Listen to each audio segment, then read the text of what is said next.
Isang grupo ng magnanakaw ang inatake sa lumang minahan matapos nilang nakawan ng Thunder Train. Pagkatapos ng mission, nagyaya si Boruto na kumain kasama ang teammates niya, pero narinig ng Team 7 ang ibang Genin na nagchichismisan tungkol sa kanila. Naiinis si Boruto at nag-walkout mag-isa. Naalala ni Boruto ang last birthday niya. Dumating sina Sakura, Sarada, at Mitsuki, pero si Naruto wala. Nai-frustrate si Boruto pero tinago niya. Umuwi si Naruto nung tulog na si Boruto, malungkot kasi kahit may regalo siya. Hindi niya alam kung anong games ang gusto ng anak niya. Pumunta si Boruto sa Scientific Ninja Tool Research Center imbes na umuwi. Naglabas siya ng sama ng loob kay Kitesok habang nagtatrabaho ito sa quote. Binigyan siya ni Kitesok ng Scientific Ninja Tool bilang birthday gift. Pag-uwi niya, nakita niya si Himawari na nagmamarka sa calendar. Sabi ni Himawari, para daw may advance notice si Papa tungkol sa birthday niya. Nalungkot si Himawari sa ideya na baka mamiss din ni Naruto ang birthday niya. Nangako si Boruto na hindi niya hahayaang mangyari yun. Kinabukasan, binigyan ng Team 7 ng mission para hanapin ang mga magnanakaw sa Thunder Train.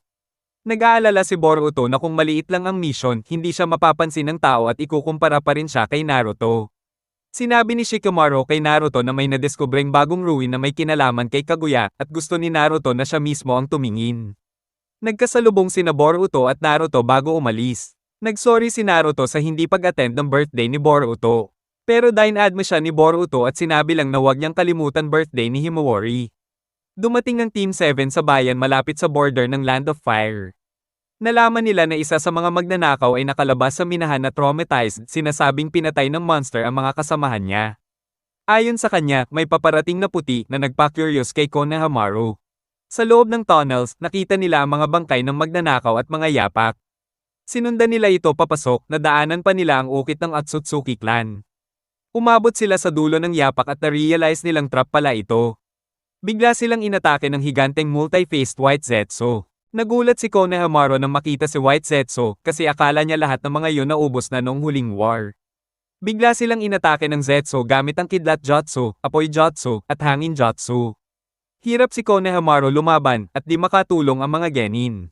Ginamit ni Boruto yung Scientific Ninja Tool na binigay sa kanya sa birthday niya at na-stun si Zetsu sandali, sapat para makabigay si Konohamaru ng malupit na atake at napilitan itong umatras.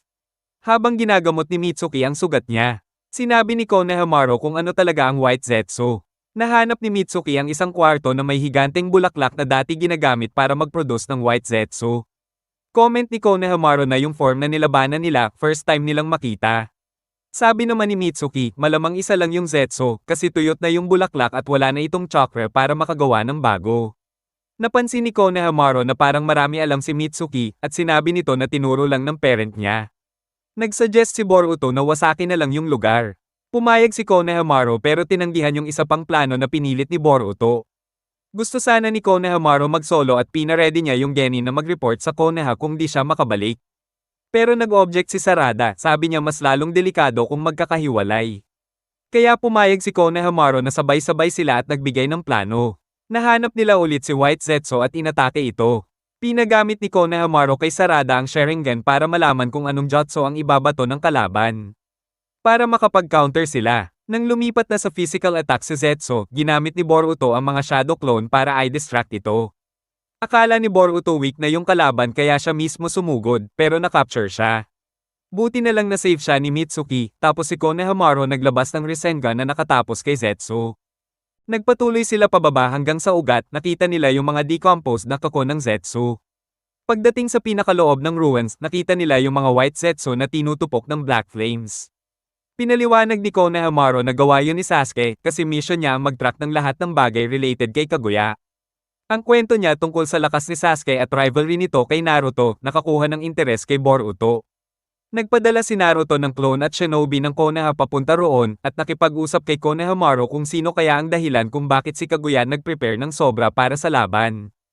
Pinag-usapan naman ng genin na dapat secret lang ang lahat ng ito, at napansin nilang kulang pa talaga sila sa lakas. Samantala, pumasok si Sasuke sa Ice Dimension ni Kaguya para mag-imbestiga. Pinagmamasdan naman siya mula sa malayo nina Momoshiki at Kinshiki. Si Urashiki Otsutsuki pumunta sa buwan at nakatagpo niya si Toneri Otsutsuki. Nabigla si Toneri nang banggitin ni Urashiki ang main branch ng kanilang angkan at sinabing nakita nila ang kaguluhan ni Toneri, nagtataka kung bakit pinoprotektahan pa rin niya ang mundo. Alam din ni Urashiki na nakialam si Toneri kay Boruto. Sumugod si Toneri pero na-paralyze siya ni Urashiki gamit ang chakra string, tapos naglabas pa ng pulbos na nag-freeze kay Toneri ng 10,000 taon dahil bawal niyang patayin ang kapwa miyembro ng angkan. Umalis si Urashiki habang iniisip ni Toneri na hindi pa handa si Boruto. Sa isang interview, binigyang diin ni Naruto ang kahalagahan ng pagtuturo sa bagong henerasyon ng kasaysayan kung paano nakamit ang kapayapaan dahil sa mga sakripisyo noong huling digmaan. Nagbigay din siya ng payo para sa mga genin na sasali sa Chunin exams. Si Boruto hindi excited, mas gusto niyang maging ninja na parang si Sasuke. Inabot ni Mogi ang application forms para sa exam. Humiling si Keitesok na payagan ng paggamit ng scientific ninja tools. Pero tinanggihan nito ni Naruto dahil ang exam ay para sukatin ang sariling lakas ng genin. Sa Ninjutsu Research Center, nag-iisip si Keitesok tungkol sa desisyon ni Naruto nang biglang lapitan siya ng isang hooded na tao. Samantala, naglalaro si Boruto ng video games kasama sina Inojin at Shikadai, pero nainis sila kasi nandadaya si Boruto. Dumating si Mitsuki at Sarada dala ang application form, pero wala pa ring gana si Boruto. Na-convince lang siya ni Sarada nang sabihin kapag pumasa siya. Makikita ng lahat kung gaano siya kalakas. Pag-uwi, nagsimula silang mag-celebrate ng birthday ni Himawari at nagulat si Boruto na andan si Naruto. Habang nagsisimula ang kasiyahan, biglang naglaho si Naruto at lumabas na clone lang pala. Galit na galit si Boruto dahil napako ang pangako. Sinubukan ni Hinata na pakalmayin siya pero sawa na si Boruto sa paulit-ulit na dahilan. Napansin niya ang lumang damit ni Naruto na laspag na, kaya tinapon niya ito sa bintana. May nag-doorbell, inakala niyang si Naruto, kaya binuksan niya ang pinto at handa na siyang manuntok pero naharang ang kamao niya ni Sasuke. Nagsorry si Boruto at nagpakilala. Nagtanong si Sasuke kay Hinata kung andan si Naruto pero sabi niya nasa opisina pa. Super tuwang-tuwa si Boruto na nakilala na niya si Sasuke. Si Boruto gusto sanang habulin si Naruto pero hinarang siya ni Sasuke. Umalis si Sasuke para puntahan si Naruto at nadaanan niya sa kalsada yung lumang damit ni Naruto. Sa opisina, nagsa-self-blame si Naruto kasi palpak na naman siya sa birthday ni Himawari.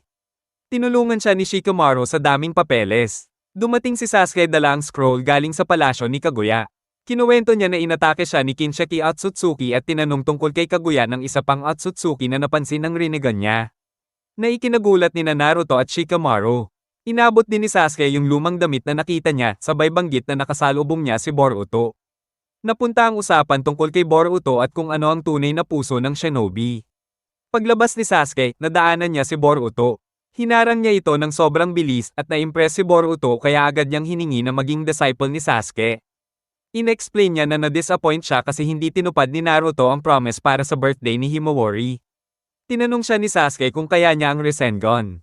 Sabi ni Boruto, aaralin niya kahit ano basta maging student siya ni Sasuke. Lumapit siya kay Konohamaru at nagpaturo ng Rasengan. Tinuruan siya gamit ang water balloon pero walang gana si Boruto. Kinabukasan, napansin ng tropa niya na sobrang pagod siya. Si Sarada hinala na may kinalaman sa biglaang pagdating ng tatay niya.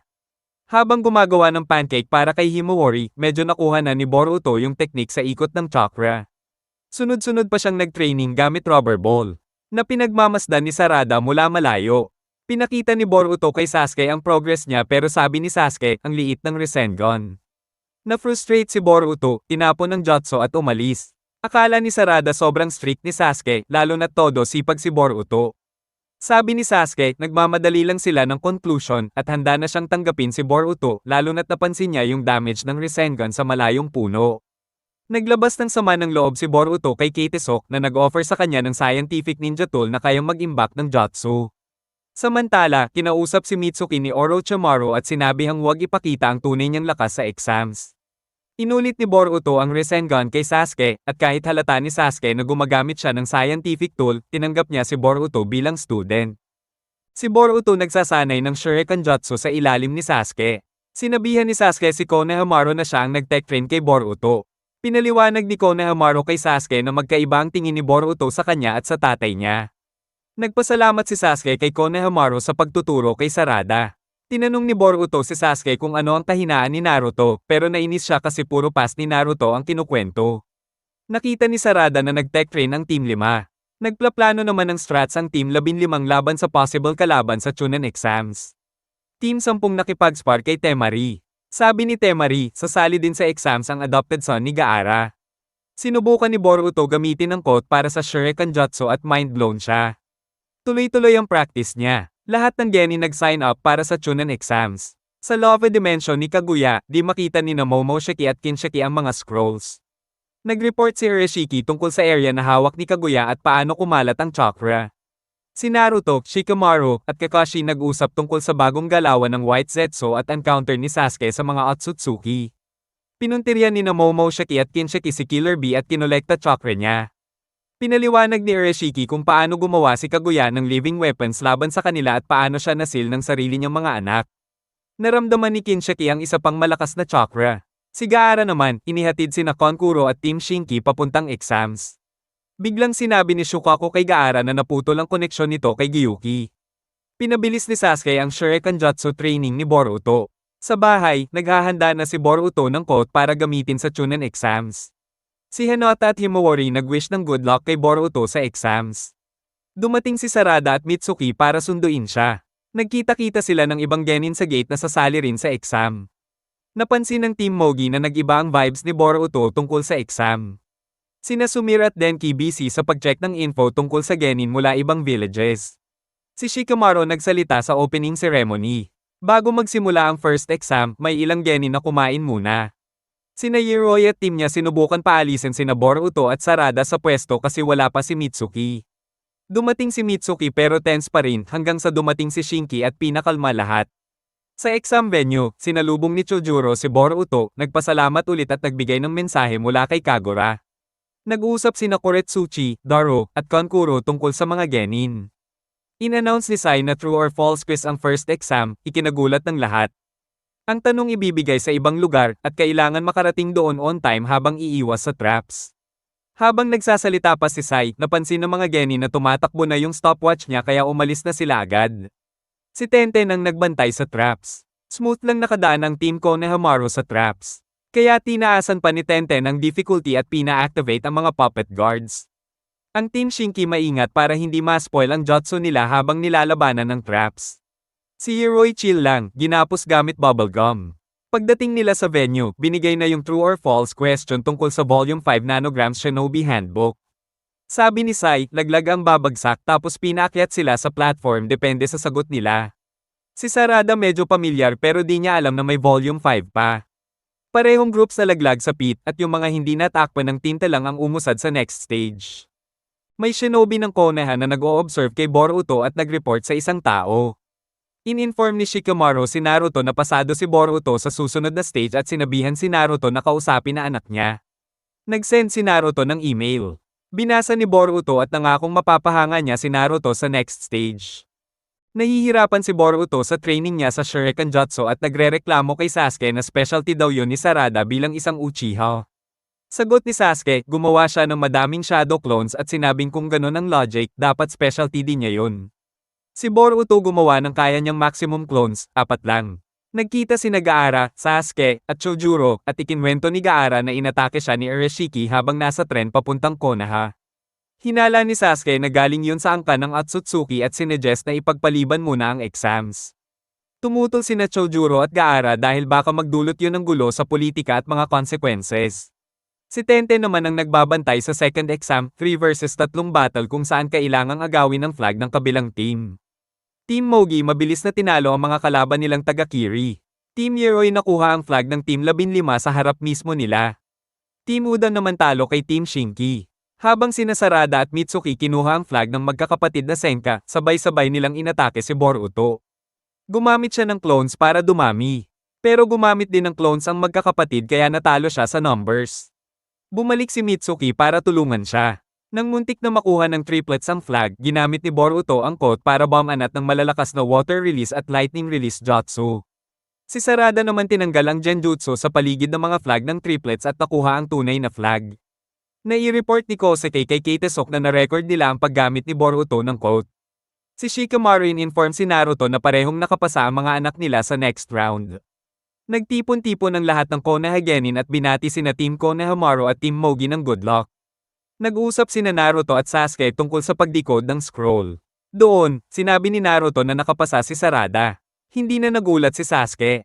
Personal ding binati ni Naruto si Boruto at natuwa naman siya kahit ayaw niya ipakita. Handa na ang Team Konohamaru at Team Mogi para sa ikatlong round ng Chunin exams. Dumating ang 5 cage para manood at si Rock Lee ang exam proctor. Pinaliwanag ni Lee kung paano inayos ang laban. Unang laban, Boruto vs. Yoroi. Nag-clash sila saglit gamit espada at kanay, tapos gumamit si Yoroi ng pasabog na bubblegum. Sabi ni Yodo kay Shinki baka di na makalaban si Boruto, pero binalaan sila ni Shinki na wag sabayan si Mitsuki. Si Toroy naman, kumpiyansa na kaya niya si Mitsuki. Sinubukan ni Boruto na I-curve ang shuriken niya para makalusot sa mga bubble, pero sumabog bago pa siya makalapit. Ayaw niyang matalo habang nanonood si Naruto, kaya ginamit niya ang quote. Nakapag-curve siya ng shuriken na sumabog mismo sa bubble ni Yoroi sa harap ng mukha nito, panalo si Boruto. Pangalawang laban, Yodo vs. Shikadai. Agad umatake si Shikadai gamit shadow at kanay pero iwas queen si Yodo. Binalik pa niya yung kanay na may explosive tag. Kahit nag-smoke bomb si Shikadai, hindi pa rin siya tinatamaan.